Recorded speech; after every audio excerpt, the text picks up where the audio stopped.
It is summertime on Saginaw Bay, and that's prime time to put some walleye in the box. It's only 10 o'clock in the morning. We got out here at 7 o'clock and we got 15 fish in the boat. Of course, it helps to have a hot bait. That's our Walleye Nation Creation Double Trouble. And the latest tech. Now you see on the LiveScope, you see the fish going through in it. Put it all together, and these walleye don't stand a chance. That's about a 20-incher or so. There's your 25-incher. Here on Saginaw Bay, the limit is very generous. Let's see if we can fill it on this edition of Fisherman's Digest.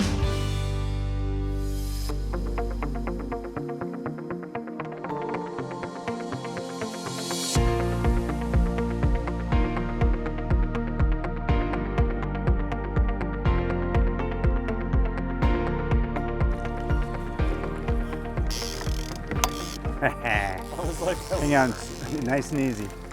And no pumping, just steady reeling, keep the rod kind of bent out to the side or so. Yeah. Haha, day. Cool. Yeah, game on is right. But hey guys, John Bergsma here with Fisherman's Digest, out with Mike Vane, ex-captain, still a captain, but retired and enjoying retirement. And I'm thankful because it means he and I get to go fishing a lot more. And my friend Rich Connor. That's our Walleye Nation Creation Double Trouble. You see right where he's hooked, right by that little teeny treble hook, and the big old hook is free. That is like what we're doing here is showing you a little Walleye Nation Creation spinner action here on Saginaw Bay. Beautiful, wow. If that's a walleye, I'm hoping. it's like, whoa. We are on some heavy marks here. I think it might be. Stay tuned, we're gonna show you how to catch some spinners here midsummer or mid-July here on Saginaw Bay. Go, Rich. Rod tip nice and low, don't keep it too high. These fish like to wallow. Right now what we're experiencing is some really light biters first thing in the morning, and so we're having to really take our time with these fish and keep the rod low. A lot of people think, oh, keep that rod tip high. The problem with that is then they break the surface of the water quicker, and when they do spin, you know, and wallow, then the problem is they like to come off when that happens. Nice fish. Woo-hoo! Yeah, All right. That's a nice one, Mike. All right. Show that one off, Mike. Oh, that's a good fish. That's a 20 really incher. good fish. 20-incher or so. Oh yeah.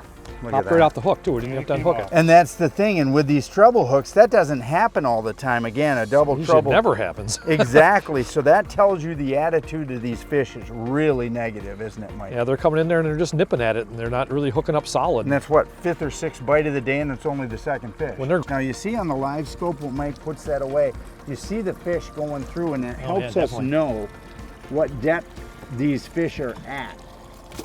And we've been watching this pretty close, and it seems like the fish are from 25 to bottom. So Mike and I are setting everything in that zone, in the zone. And we're seeing them on the other graph too, at the council. You can see fish right on the bottom right there. They're just constantly marking fish. We know they're down there, and we're not So catching we'll anything slow but bring that walleyes in right while now. So Mike if there were just sheephead holds and on catfish here. and all the other stuff, they'd would be showing biting. themselves. They'd be showing themselves, and we know it. I Exactly. thought that Pretty confident happened, there's walleyes down there. and then Lots when I wasn't paying picked the attention board either. up, sure enough, there was a fish there. So. It's one thing about walleye fishing. We don't have to pay attention to still catch fish. Yeah, and especially, typically with these spinners, the double trouble, we really keep them hooked up. Now when you're doing that again, just the guy reeling stops, you pop that off and you let that up. You don't just let it go, because if you get slack line, that's the one time that these walleyes can get off, is if you just let that line go and let it fly up. Sometimes just that little bit of pressure tension change will cause those fish to be able to just get rid of that hook, especially when they're biting really shy, and that is the case this morning. Nice fish Another walleye. again. Another walleye for the good guys.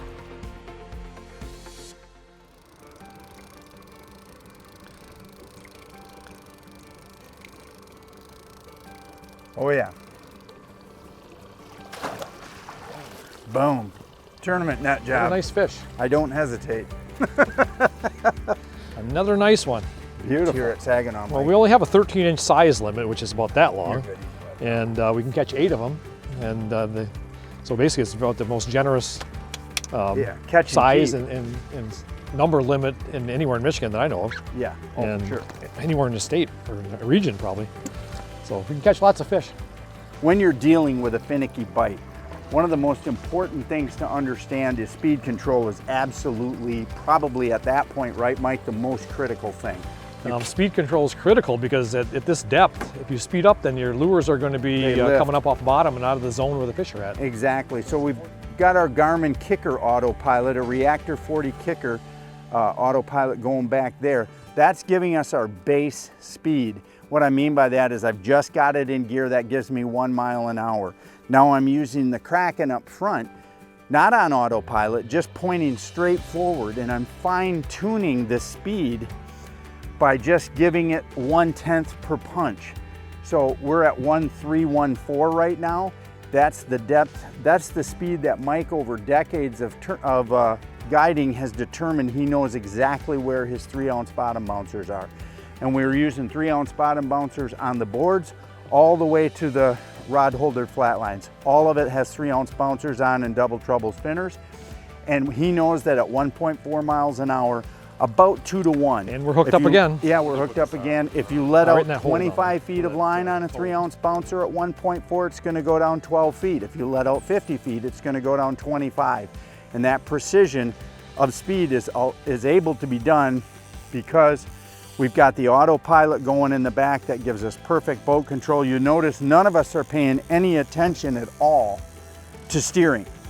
Once the autopilot's got control of the boat, everybody is fishing and having a great time. Once you have an autopilot, you'll never have another boat without one. That's kind of my statement. I mean, once you see what it will do for you, it'll put fish in the boat. We got a double header going. We got a double header. Yep, I got one on middle. Double header on the double trouble. Yep. And again, and Rich we're telling him, he's a steelhead fisherman. He wants to manhandle it. Yeah, nice and and slow and easy. steady. You want to slow down and go nice and easy because these fish will yank off. I'd recommend keeping that rod kind of right out to the side and down. Yep. You know? Oh, that's a nice fish, It's Mike. a fat one. That's a nice fat one there. That's about a 20-incher or so. Nice Beautiful nice fish. chunky, perfect eating size walleye. Yep. Oh, double. Looks like a walleye. I got one on this another way high one, Cool. pegged. Well, that tends to bring it up Super off high. bottom That when you tells stick it us up in the air something. like that. So Yep, that means this was way off the bottom. this other one here was a 50-foot setback. That's a beauty. Another one. Beautiful. And I got a fish. very nice fish. I'll go 18 slow. incher. I'm gonna reel slow so that Mike can deal with that fish. So guys, again, As long as he's bringing this thing up, you know, this net is like the coolest thing. it is. It contracts down like that. You can stow it away out of the way, and boom, it just comes right out so fast and snappy. It's the neatest thing I've ever seen. And Mike doesn't have to reposition himself so much in the boat. It's the right length, you know, you can reach out good with it. So this net is a good one. Yeah. Double trouble, baby. Guys, if you don't have any of these Walleye Nation creation spinners, Mike uses his own hand tied, but even Mike will admit these things catch fish. Well, don't they're catching fish wonderfully. And the concept of this spinner is very simple. The guys at Walleye Nation Creation have color coordinated the blades with the beads. So you're seeing orange and yellow beads, orange and yellow blade. This little tiny treble hook is what does all the damage. That gets, when the fish shuts their mouth on that, this gets in that gummy part of the corner of their mouth, and those little barbs, they get buried in that gum, that flesh, and they cannot shake it. They have just not been biting for the first hour aggressively, but now it seems like just in the last 15 minutes, boom, they're starting to turn on a little. We've got a little bit of ripple, whereas before we had some mirror flat conditions. We're hopeful we'll really start pounding it. Looks good. Oh, it's on there. Nice fish. That's a nice one. That's a very nice Got one over 20. Seeing 15-foot marks now up high, walleyes. Beautiful fish. Nice fish right there. Right 20-ish. They're healthy, aren't they, Oh, Mike? they're beauties. Got a lot of big year classes over the last like 5 years or so, especially the last 3. And we have one of the highest populations that Saginaw Bay's ever had right now. They estimate over 10 million adult fish right now in the bay. And we're catching a few of them, so that's good. So we've got a new little addition to our boat here on this rail, and you can see the versatility of the Trax Tech system. We got quad trees, GT100s here for divers and just to use to peg rods when we need them.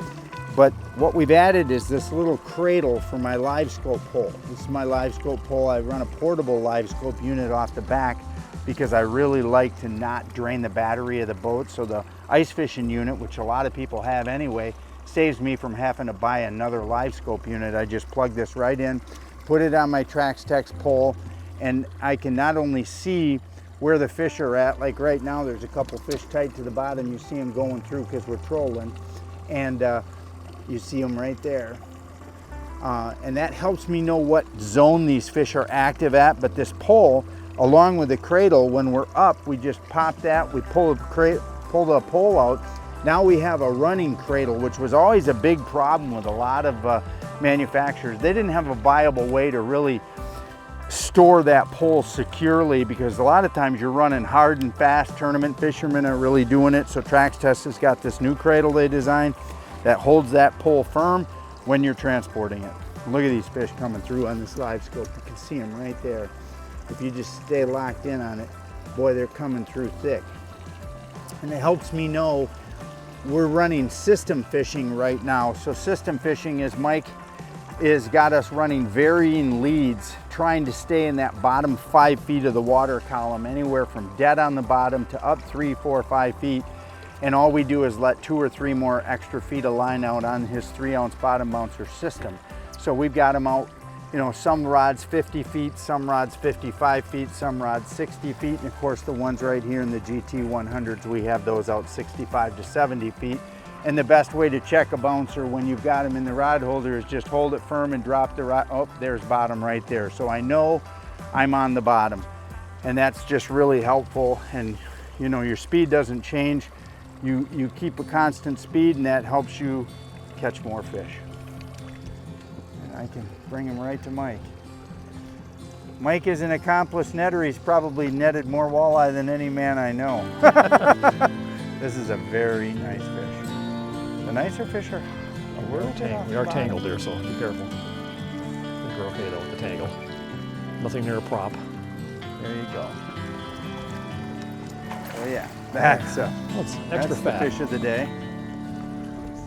Yeah. Little tangle here going around the camera now. That's okay. We got it. We're good. We're good.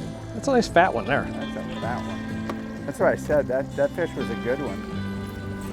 Clear this out of Mike's way. Good fish. I got another one on the outside. Yeah, we do.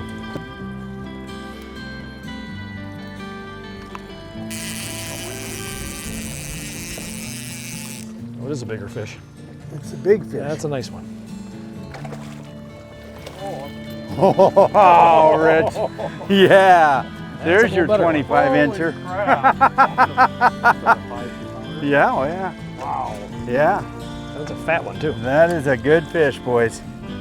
Wow, that might be 26. Nice. Nice fish, Rich. Wow. Yeah, good job. Send that to your wife.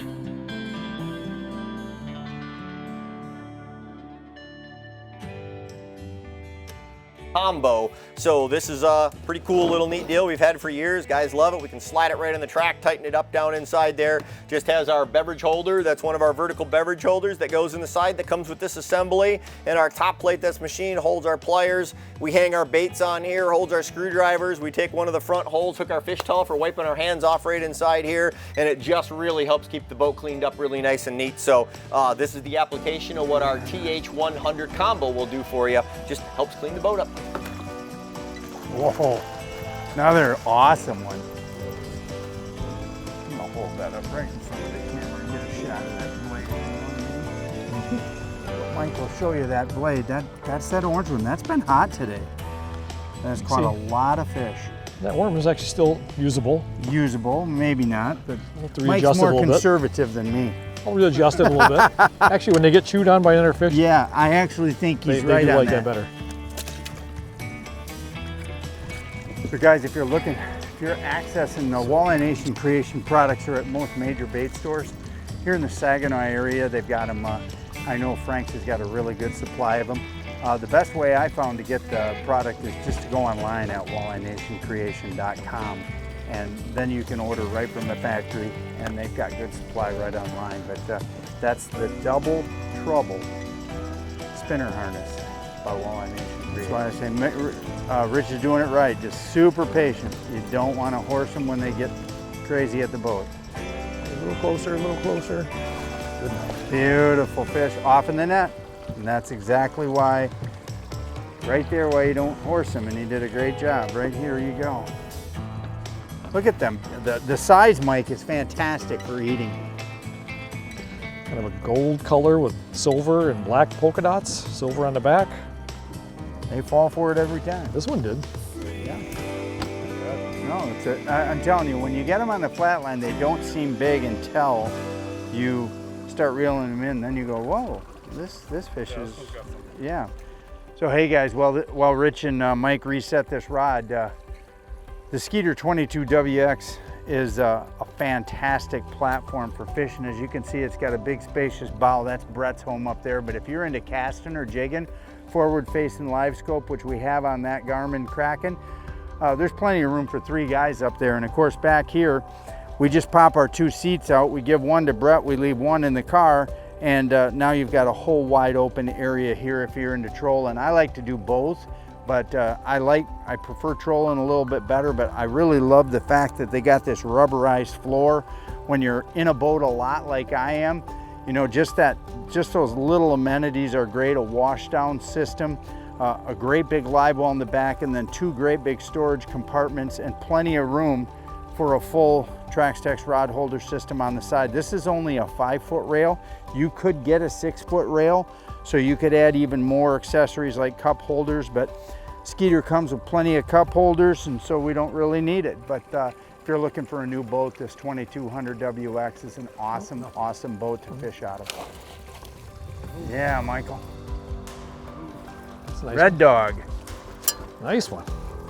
It's one of Mike's hand-tied ones. It's produced well for him over his career. That's one of your better colors, isn't it, Mike? Been using that type of pattern since I was in high school. Yeah. I mean, it's only 10 o'clock in the morning. We got out here at 7 o'clock and we got 15 fish in the boat of that size. Saginaw Bay, and there's another one. Just middleboard just went surging back. It came right away forward, but Saginaw Bay, with its generous limit of 8 fish apiece, Stayed on there. that's what separates this body of water from a lot of bodies of water, because you can walk out of here with 8 beautiful fish. Maybe a little closer. The Great Lakes Bay region in Michigan offers a diverse range of experiences both on the water and on land. Saginaw Bay, as you've seen, is a fantastic fishery for walleye, but it's also diverse and offers great fishing for perch and bass as well. River fishing along the Saginaw and its tributaries yields steelhead and salmon during seasonal runs. Ice fishing is popular in the winter, especially for walleye and perch. The area, which encompasses Bay City, Birch Run, Chesaning, Frankenmuth, Midland, and Saginaw, blends natural beauty with outdoor recreation and cultural attractions. Hike or bike along the extensive Great Lakes Bay Regional Trail, or explore the Shiawassee National Wildlife Refuge. Experience the Bavarian charm of Frankenmuth, or visit the Midland Center for the Arts. That's just a few of the many reasons to put the Great Lakes Bay region on your list of places to visit. Find out more online at gogreat.com. Hey guys, thanks for joining us here on Saginaw Bay today. Thanks to Captain Mike Vane for helping us like he always does. Thanks to Rich Connor for joining me today. Thanks to Walleye Nation Creation for making such awesome spinners that catch these fish. We'll see you next week here on Fisherman's Digest.